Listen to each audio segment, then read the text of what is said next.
Olá, meu nome é Jorge Guerra Pires, sou doutor em engenharia de informação focado em bioinformática. Este podcast é focado na mente ateísta. Os tópicos serão bem variados, mas em geral o objetivo é ajudar a entender como vai ser um Brasil mais ateísta, como vai ser um Brasil mais secular.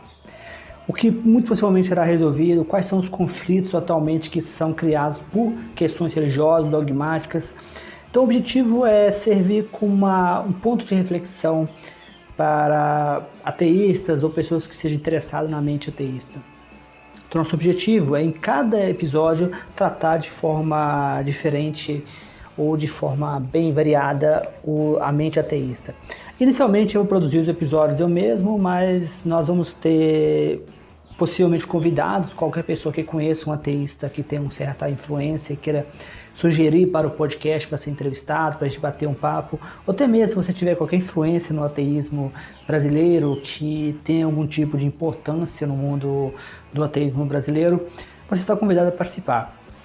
Eu sou autor de vários livros e os meus últimos livros têm sido focados em ateísmo. Eu sugiro você, eu peço gentilmente que conheça os meus livros na Amazon, no Google Books e também conheça meu canal do YouTube, onde esse podcast vai estar disponível com episódios extras e também será disponível, todos os episódios do podcast disponível no YouTube com a adição de mais episódios. Então se inscreva no meu canal do YouTube e deixa seu like e suas estrelas, dependendo de qual plataforma você estiver usando. Então, bom aprendizado. Hoje a gente vai mergulhar nos textos de um dos pensadores mais afiados e, vamos ser honestas, mais desconfortáveis do século XX, Bertrand Russell. A gente pegou aqui uns trechos de ensaios dele como O Culto de um Homem Livre e O que Eu Acredito.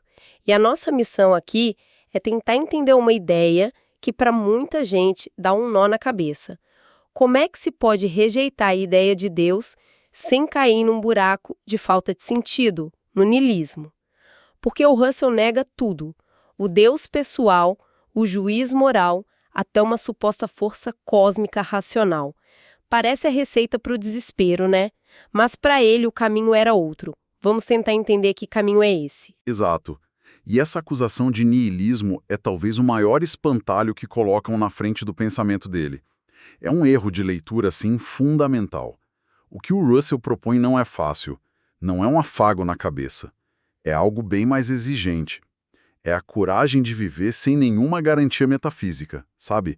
Sem uma rede de segurança cósmica.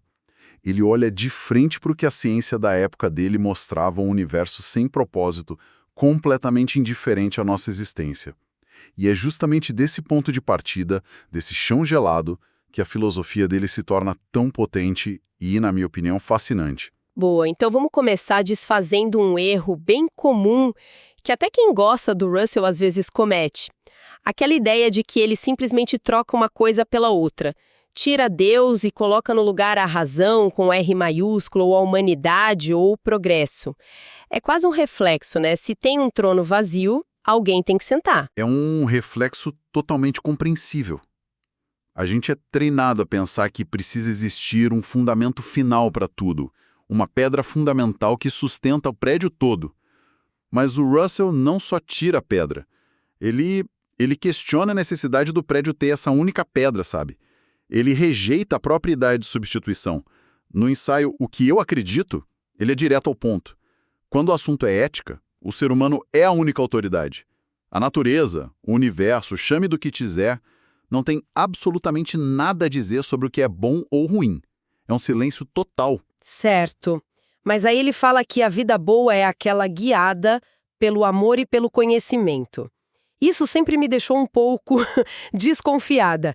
Ele não está, na prática, transformando amor e conhecimento em novos deuses? Dando uma nova roupagem para uma ideia antiga? É uma ótima pergunta porque toca no cerne da questão.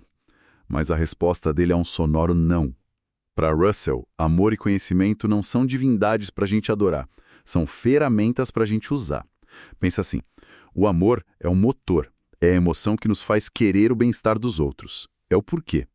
Já o conhecimento é um mapa, é a ferramenta que a gente usa para descobrir a melhor maneira de alcançar esse bem-estar. É o como. A base de tudo não é uma ordem vinda de fora, mas um desejo que brota de dentro, um desejo humano. Então a famosa frase dele, que a ética é ciência somada ao desejo, é literalmente isso. Exatamente, não tem metáfora aí. O desejo te dá a direção, por exemplo, eu não quero que as pessoas sofram. A ciência te dá os meios, ok, quais políticas públicas, quais atitudes, quais tratamentos médicos efetivamente diminuem o sofrimento. Não é uma troca de chefe, é uma demissão da própria ideia de ter um chefe. É uma mudança radical de uma autoridade externa para uma bússola interna que é calibrada por nossos próprios sentimentos e pela razão. Ok, essa ideia de uma bússola interna me leva direto para o coração do nosso papo, que está lá no ensaio O Culto de um Homem Livre. E ali, ele não alivia nem um pouco. Ele pinta um quadro do universo que é, francamente, sombrio pra caramba, um lugar acidental, sem propósito, onde a humanidade é só um piscar de olhos. Tem aquela citação famosa, de arrepiar. É de arrepiar. Ele diz que todo o templo das conquistas do homem deve ser inevitavelmente enterrado sobre os escombros de um universo em ruínas. Ele não está tentando te consolar. Ele está te dizendo tudo que a gente construir, toda a arte, toda a ciência, toda a paixão, um dia vai virar pó, junto com o resto do universo. E não vai sobrar ninguém para lembrar. A ciência da época dele apontava para a morte térmica do universo. E ele leva essa ideia às últimas consequências. Isso é o que ele chama de a firme fundação de um desespero inflexível. É uma frase de impacto, mas como é que se constrói qualquer coisa em cima do desespero? Parece um beco sem saída. Como alguém escapa do niilismo a partir daí? Aí que está a virada de mestre do Russell. A resposta não está em negar o desespero, mas em aceitá-lo como o chão da realidade. A dignidade humana, para ele, não vem de fingir que temos um lugar especial no cosmos ou de buscar uma harmonia com essa força cega. Pelo contrário, a nossa dignidade nasce justamente da nossa resistência a esse universo indiferente. Resistência. Como assim? Uma rebeldia contra as leis da física? Uma rebeldia de valores. Ele coloca uma escolha na nossa frente, quase como uma bifurcação moral. Devemos adorar a força ou devemos adorar a bondade? Adorar a força significa se curvar ao poder bruto do universo, ao fato de que ele é maior e mais forte que nós. Seria, nas palavras dele, uma submissão de escravo, como alguém que adora um tirano por medo. Entendi. Seria como dizer, já que o universo é cruel e sem sentido, então eu também serei. Exatamente. E a outra opção, a única que ele considera digna, é adorar a bondade. Mas que bondade? A bondade que nós criamos. A verdadeira liberdade está em adorar apenas o Deus criado pelo nosso próprio amor ao bem. Os nossos valores, compaixão, verdade e beleza, não são coisas que a gente descobre olhando para as estrelas. São coisas que a gente inventa, constrói e defende, apesar das estrelas, apesar do silêncio cósmico. Uau! Então o valor não vem do cosmos para nós, mas de nós em desafio ao cosmos. É isso. Exatamente isso. É a humanidade como um atlas cansado, mas inflexível, sustentando nos ombros não o peso do céu, mas o peso do mundo que os seus próprios ideais criaram. É um ato heróico. A gente sabe que a luta está perdida no final. O universo vai vencer. Mas a nossa glória não está na vitória, está na nobreza da luta. A gente luta para manter uma pequena chama de consciência e compaixão acesa numa noite escura e infinita. Ok, a imagem é poderosa. Mas vamos trazer isso para a prática. Se os valores são criações nossas, se não tem uma placa de certo e errado pendurada no universo, como é que a gente constrói uma ética que funcione no dia a dia? O que me impede, por exemplo, de decidir que o meu desejo de ser rico é mais importante que o desejo do outro de não passar fome? Isso não abre a porta para um relativismo total, um vale-tudo, moral? Essa é a grande questão. E a resposta do Russell, no que eu acredito, é surpreendentemente pragmática. A ética dele não se baseia em mandamentos divinos ou leis cósmicas, mas em duas coisas muito pé no chão: sofrimento observável e consequências reais. A vida boa, para ele, não é a que segue um livro de regras, mas a que busca satisfazer o maior número possível de desejos, os nossos e os dos outros, e, crucialmente, minimizar o conflito entre eles. Então é uma espécie de cálculo, uma gestão de desejos. Conhecimento.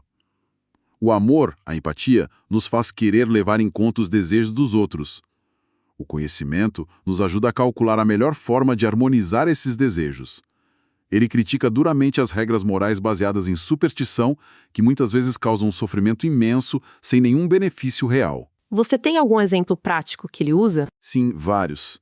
Ele era muito crítico, por exemplo, de certas regras da moralidade sexual de sua época. Ele argumentava que proibições baseadas em tabus religiosos causavam culpa, vergonha e sofrimento desnecessários, e ignoravam questões práticas como o controle de natalidade ou a prevenção de doenças venéreas. Para ele, uma regra moral só é boa se, na prática, na vida real das pessoas, ela leva a mais felicidade e menos dor. A pergunta não é isso é pecado, mas sim, isso causa um sofrimento que poderia ser evitado? A base não é um mandamento. É a nossa capacidade de sentir pelo outro e de pensar nas consequências. Isso me leva a uma provocação. Se chamar essa visão de niilismo é um erro, talvez o problema não seja a falta de um Deus, mas a nossa dependência de ter uma recompensa eterna para sermos bons. A acusação de niilismo talvez diga mais sobre quem acusa do que sobre o próprio Russell. Agora você chegou no ponto nevrálgico. Essa é a crítica central que o Russell faz em outro texto, Por que não sou cristão? Ele basicamente inverte a acusação. Uma moralidade que só funciona sob a ameaça do inferno ou a promessa do paraíso é, na verdade, uma moralidade muito frágil e, convenhamos, um tanto infantil. Ela não se baseia numa preocupação genuína com o outro, mas no meio do interesse próprio. É a ideia de que, se Deus não existisse, tudo seria permitido. O Russell discordaria disso veementemente. Com certeza. Ele diria que essa frase revela uma falha moral em quem a pronuncia. Se a única coisa que te impede de fazer o mal é o medo de um policial cósmico, então você não é uma pessoa moral, é só uma pessoa bem adestrada. A moralidade que ele propõe, baseada no desejo genuíno pelo bem-estar mútuo, é muito mais robusta. Ela não depende de uma fé que pode ser abalada por uma tragédia pessoal ou por um argumento científico, mas de um sentimento humano concreto e da nossa capacidade de usar a razão. E ele via essa acusação de que o ateísmo leva ao caos moral como uma tática, então. Exatamente. Ele via isso como uma retórica do medo, uma ferramenta para manter a autoridade das instituições religiosas. A ideia de que sem tutela divina a sociedade desmorona em barbárie. O que o cristianismo da época dele temia, segundo Russell, não era o niilismo de verdade, não era a falta de valores. O que ele temia era a possibilidade de uma vida ética, lúcida e responsável sem a necessidade de tutela metafísica. A ideia de que os seres humanos poderiam ser bons sem Deus era a verdadeira ameaça, porque tirava da igreja o monopólio da moralidade. Isso é muito interessante, porque mostra que a briga não é sobre ter valores ou não, mas sobre quem tem autoridade para definir esses valores. Se a autoridade é humana e democrática, baseada na discussão e na empatia, isso enfraquece qualquer instituição que se diz portadora de uma verdade revelada e absoluta. Perfeito. A questão é a autonomia. A filosofia de Russell é um chamado radical à maturidade humana. É dizer, nós estamos sozinhos nesta. A responsabilidade por criar um mundo decente, por definir o que é bom e belo, é inteiramente nossa. Não dá para terceirizar essa tarefa para uma divindade. É assustador, sem dúvida, mas também é incrivelmente libertador. Então, fechando o ciclo aqui, fica muito claro que a acusação de niilismo simplesmente não cola. O Russell não nos deixa num vazio. Ele nos deixa num universo silencioso, sim, mas nos entrega as ferramentas e a responsabilidade de preencher esse silêncio com o som da nossa própria compaixão e criatividade. Exatamente isso. É uma visão, como eu disse no começo, exigente. Não tem anestesia, ele não promete salvação, não oferece consolo cósmico. O que ele oferece é algo talvez muito mais raro e precioso: honestidade intelectual. A coragem de olhar para a realidade como ela parece ser, um universo que não foi feito para nós. E mesmo assim encontrar dentro de nós mesmos a força para nos importarmos uns com os outros. Ele tem uma passagem linda sobre isso, que é a tarefa de iluminar com nosso amor o caminho dos companheiros que marcham conosco na escuridão em direção a um destino comum. É a dignidade de encarar a escuridão e ainda assim acender uma luz. Uma luz que não vem de cima, mas de dentro. É uma inversão completa. E isso me deixa com uma reflexão final, algo para quem nos ouve pensar a respeito. Talvez o grande desafio do nosso tempo nunca tenha sido aprender a conviver com a ausência de um Deus. Talvez o verdadeiro desafio, o mais difícil de todos, seja aprender a viver sem a necessidade de promessas eternas. Olá, você acabou de assistir, de ouvir mais um episódio do meu podcast Mente Ateísta. Nesse episódio, eu espero que você tenha aprendido bastante. Eu gosto sempre de lembrar que os meus livros estão todos disponíveis na Amazon, no Google Play e em várias plataformas. Eu também gosto de lembrar também que esse podcast está disponível no YouTube, para quem prefere o YouTube. E o YouTube permite que eu poste episódios extras. Então, você pode acompanhar o meu podcast Mente Ateísta no YouTube, onde você poderá encontrar todos os episódios arquivados por um período de mais de 3 meses. Também poderá acompanhar episódios extras. Então, sugiro que você compartilhe com amigos, com ateístas ou com pessoas que se interessam pela causa ateísta no Brasil. Como sempre, se você conhecer alguém que possivelmente tem interesse em participar, tem interesse em ter uma conversa, em ser entrevistado e falar sobre o ateísmo no Brasil, meu podcast está aberto para possíveis convidados.